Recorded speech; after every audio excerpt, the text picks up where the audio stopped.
Well, obviously, one of the key elements of Kid Story is being able to tell the Bible story and being Bible centered. But how can we be more effective in our storytelling? How can we use the different parts of our body in telling the story?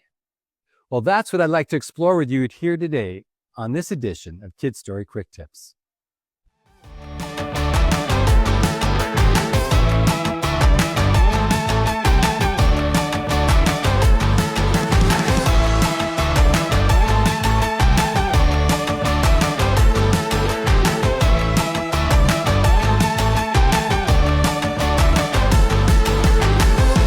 Well, I brought a special friend with me here today to be able to share with you about how to use our bodies. Now, I laugh because my friend here today is Mrs. Potato Head.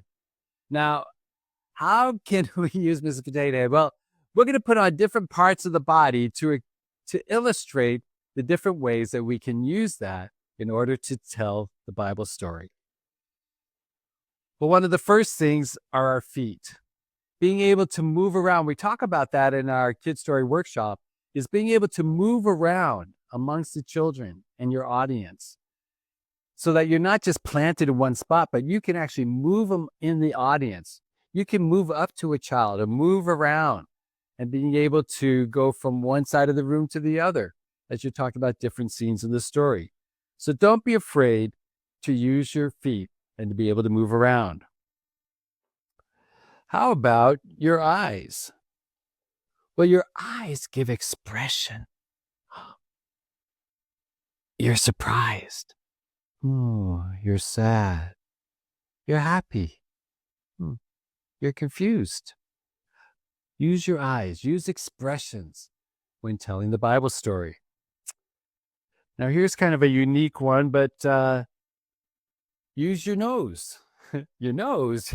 Well, wherever your nose goes, that's where the rest of your body goes and your head goes and your direction and where you're focused.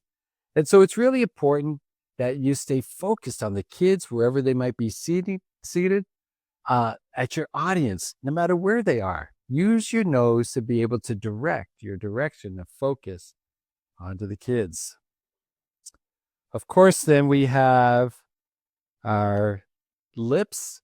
Well, that represents our voice. Use your voice. Do some simple things with your voice, like lower your voice.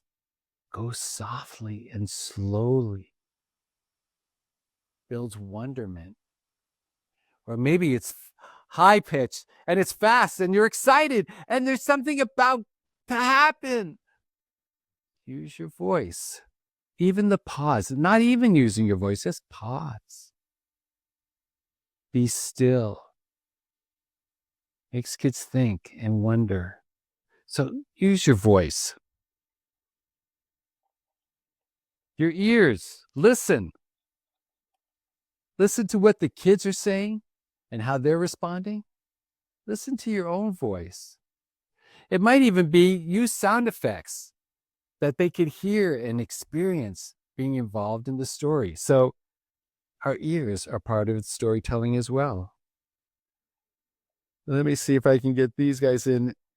Even your hands. We talked about our feet for motion, but you know what? You can even use your hands.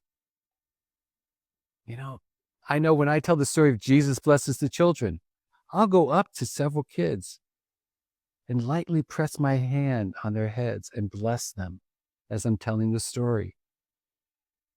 Draw the kids in with your hands. You might be able to point to different locations. Don't keep your hands in your pocket. Use your hands as a means of expression, as a way of being able to be more expressive in your telling the Bible story. And then last, but maybe not least, is, sometimes you can create simple costumes. Well, I'll forget that one. But, even simple costumes, maybe like a simple hat, maybe a piece of cloth that can be used as a sash, maybe a pillowcase that can be used as a headpiece if you're a shepherd.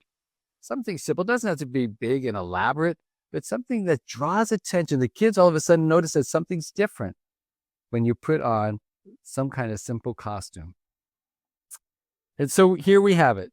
Use your body in being able to be more effective at telling the Bible story so that kids are no longer distant observers, but they're drawn in to being active participants in God's Word and His story.